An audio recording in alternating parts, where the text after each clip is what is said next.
అందరికీ నమస్కారం. కొత్త కథలోకి స్వాగతం. ఈ కథ పేరు నవ్వే కన్నెళ్ళు. రచన ఎండమూరి వీరేంద్రనాథ్ గారు. ఈ కథ 1989లో హారిక అనే పత్రిక ప్రారంభ సంచికలో ప్రచురింపబడింది. చదువుతున్నది దేవి. ఈ కథ మీ అందరికీ నచ్చినట్లయితే తప్పకుండా లైక్ చేయండి. ఇంకా కథలోకి వెళ్దాం. K Kiran Kumar. Section B. 8వ తరగతికి వచ్చినంత కష్టం ఈ మధ్యకాలంలో ప్రపంచంలో ఎవ్వరికీ వచ్చి ఉండదు. సాయంత్రం అవగానే రోడ్డు మధ్యలో ఆడే క్రికెట్ ఆట కూడా ఉత్సాహం కలిగించలేదు. ఆ రోజంతా దిగులుగానే ఉన్నాడు. స్కూల్లో మాస్టర్ చెప్పే పాఠం చెవికెక్కలేదు. అసలీ కష్టమంతా పక్కింటి గుర్నామ్ సింగ్ వల్లనే వచ్చింది. అసలు జరిగింది ఏమిటి అంటే, కిరణ్ కుమార్ తండ్రి 10 రోజుల క్రితమే వ్యాపార నిమిత్తం అమృత్సర్కి వెళ్ళి ఫ్యాక్టరీకి కావలసిన మిషన్లు కొనుక్కొని వచ్చాడు. వెళ్లే ముందు గుర్నామ్ సింగ్ ఆయన్ని కలుసుకుని, భయ్యా, స్వర్ణ దేవాలయం పక్క సందులో కుడివైపు బజార్లో పవిత్ర సింధూర్ అని దొరుకుతుంది, అదొక్క ప్యాకెట్ తీసుకురా అని కోరాడు. తండ్రి ఆ విధంగానే వస్తూ అమృత్సర్ నుంచి ఒక ప్యాకెట్ కుంకుమ తీసుకొచ్చి పక్కింట్లో ఇచ్చి రమ్మన్నాడు. కిరణ్ కుమార్ పాలిట శాపంలా. అది క్రికెట్ ఆడే టైం. క్రికెట్ కన్నా ముఖ్యమైనది మరొకటి ఉండదు కదా. ఆ తొందరలో కిరణ్ను దాన్ని ఎక్కడో పెట్టి ఆటకెళ్ళిపోయాడు. ఆ రాత్రి జ్ఞాపకం వచ్చి ఇద్దామని అనుకుంటే దాన్ని ఎక్కడ పెట్టాడో మర్చిపోయాడు. అప్పట్నుంచి మొదలైంది దిగులు. చదువు ఎక్కడం లేదు, నిద్ర పట్టదు. తండ్రి పొద్దున్నే ఫ్యాక్టరీకి వెళ్ళిపోయాడు కాబట్టి ఈ విషయం బయటకు రాలేదు. కానీ రేపు ఆదివారం, ఇది బయట పడక తప్పదు. ప్రతి ఆదివారము తన తండ్రి గుర్నామ్ సింగ్ తప్పనిసరిగా కలిసి కూరగాయల మార్కెట్కి వెళ్లే సందర్భంలో కుంకుమ అందిందా అని ఆయన్ని అడుగుతాడు. ఆయన లేదంటాడు. దాని ఫలితం తన వీపు మీద పడుతుంది. గుర్నామ్ సింగ్ దైవభక్తి, తన తండ్రి కోపిష్టి తత్వము కిరణ్ కుమార్కి బాగా ఎరుకే. ఇంత అల్పప్రాణికి ఎంత పెద్ద సమస్య. ఆ రాత్రి ఎలాగో గడిచింది. నిద్రలో తండ్రి తన వీపు కుంకం వర్ణం తేలేటట్టు కొడుతున్నట్టు కల వచ్చింది. అంతలో ఒక ఆలోచన కూడా వచ్చింది. అది రాగానే కిరణ్ మొహం విప్పారింది. రీడర్స్ డైజెస్ట్ వాళ్ల దగ్గర నుంచి తండ్రికి అప్పుడు అలాంటి ఉత్తరాలు రావడం చూశాడు. స్నేహపూరితంగా ఒక తెలియని మనిషికి ఆదరంతో రాస్తారు వాళ్ళు. ఒక కార్డు తీసుకుని వెంటనే ఉత్తరం రాశాడు. డియర్ ఫ్రెండ్, నువ్వెవరో నాకు తెలియదు. నువ్వు నాలాగే 8వ తరగతి కదా, అందుకని రాస్తున్నాను. నా పేరు కిరణ్ కుమార్. మా నాన్నగారు మీ ఊరు నుంచి వస్తూ మా పక్కింటి సింగు గారి కోసం పవిత్ర సింధూర్ తెచ్చారు. నేను క్రికెట్ ఆటకి వెళ్లే తొందరలో దాన్ని ఎక్కడో పెట్టాను. నేను వెంటనే దాన్ని మా పక్కింటి ఆయనకి ఇవ్వకపోతే ఆదివారం మా నాన్న వచ్చాక నన్ను తిడతారు. మిత్రమా, ఒక్క సింధూర్ ప్యాకెట్ నాకు వెంటనే పోస్ట్ పంపగలవా? అది స్వర్ణ దేవాలయం పక్క సందులో దొరుకుతుందట. నా అడ్రస్ కింద వ్రాస్తున్నాను. ఇట్లు కిరణ్ కుమార్. కార్డు మీద సింగ్, రోల్ నంబర్ 1, 8వ తరగతి, municipal high school, temple road, Amritsar అని రాసి పోస్ట్ చేశాడు. టెంపుల్ రోడ్లో స్కూలు ఉంటుందని ఎప్పుడో పక్కింటాయన చెప్పాడు.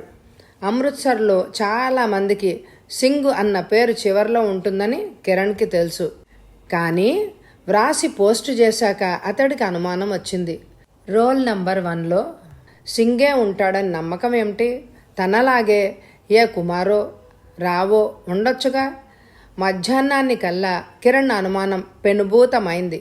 భోజనానికి ఇంటికొచ్చినప్పుడు కిడ్డీ బ్యాంకులో ఎంత డబ్బుందో చూశాడు.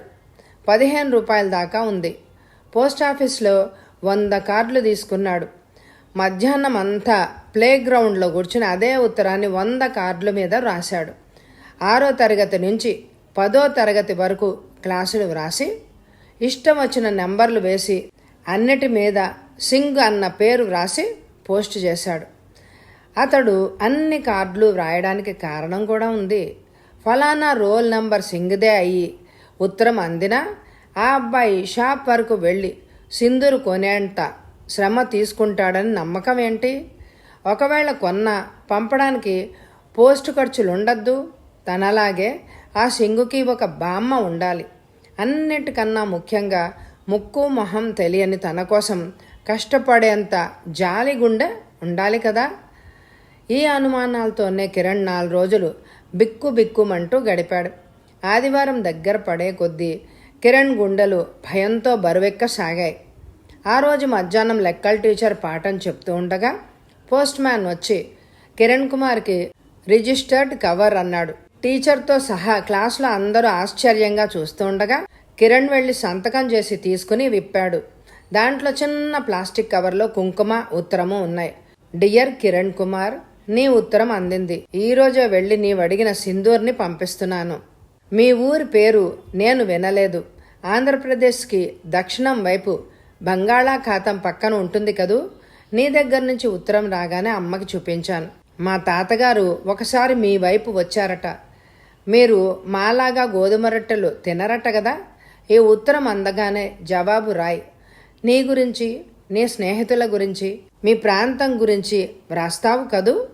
మీ రాష్ట్ర ముఖ్య పట్టణం హైదరాబాదులో పెద్ద మ్యూజియం ఉందట కదూ. మొన్నే మా టీచర్ చెప్పింది. నీ స్నేహితుడు సంజయ్ సింగ్. కిరణ్ మొహం ఆనందంతో ఉప్పొంగినది. అప్పటి వరకు ఉన్న దిగులంతా ఎవరో తీసేసినట్టు ఒక్కసారి పోయింది. హుషారుగా ఆ ప్యాకెట్ పట్టుకొని ఇంటికెళ్ళి పక్కింటి ఆయనకి ఇచ్చేశాడు. ఆ సాయంత్రమే సింగ్కి తన కృతజ్ఞతలు చెప్తూ ఉత్తరం రాశాడు. ఆ మరుసటి రోజు లెక్కల క్లాస్ జరుగుతుండగా మళ్ళీ పోస్ట్ మ్యాన్ వచ్చాడు. ఈసారి 4 కవర్లు వచ్చాయి. వేరువేరు క్లాసుల నుంచి పంపారని. 4గింటిలోనూ కుంకుముంది. కిరణ్కి ఈ ప్యాకెట్లు ఏం చేసుకోవాలో తెలియలేదు. 4గింటిని కలిపి పూజ గదిలో గప్చిప్గా మిగతా కుంకుమతో కలిపేశాడు. ఆదివారం తండ్రొచ్చాడు. గుర్నామ్ సింగ్ ఆయనకి మనస్ఫూర్తిగా కృతజ్ఞతలు చెప్పుకుంటూ ఉంటే కిరణ్ పుస్తకంలో మొహం దాచుకుని సీరియస్గా ఉండడానికి ప్రయత్నించాడు. సోమవారం మధ్యాహ్నం మళ్ళీ పోస్ట్ మ్యాన్ వచ్చాడు. ఈసారి అతడు మొహంలో ఆశ్చర్యం కొట్టొచ్చినట్టు కనపడింది. 70 ఉత్తరాలు అన్నాడు. ఎన్ని? నమ్మలేనట్టే అడిగాడు కిరణ్. 70. పెద్ద కట్టదీశాడు పోస్ట్ మ్యాన్. సంతకాలు పెట్టడానికి అరగంట పట్టింది.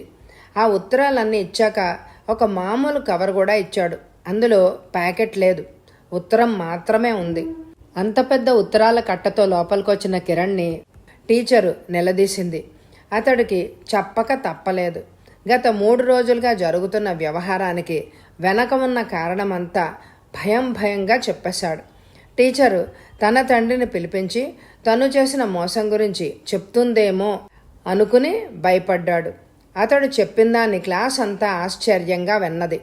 అంతా విని కవరు తెరవమంది. అందులో తలో 2 కవర్లు ఇప్పారు. ఎర్రటి కుంకుమ ప్యాకెట్లు టేబుల్ మీద గొట్టగా పోశారు.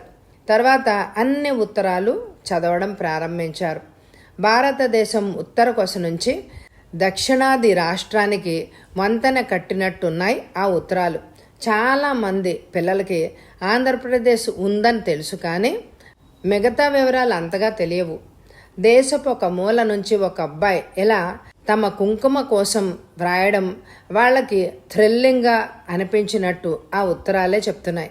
అందరూ ప్రత్యుత్తరాన్ని కోరుతూ శుభాకాంక్షలు తెలియజేశారు.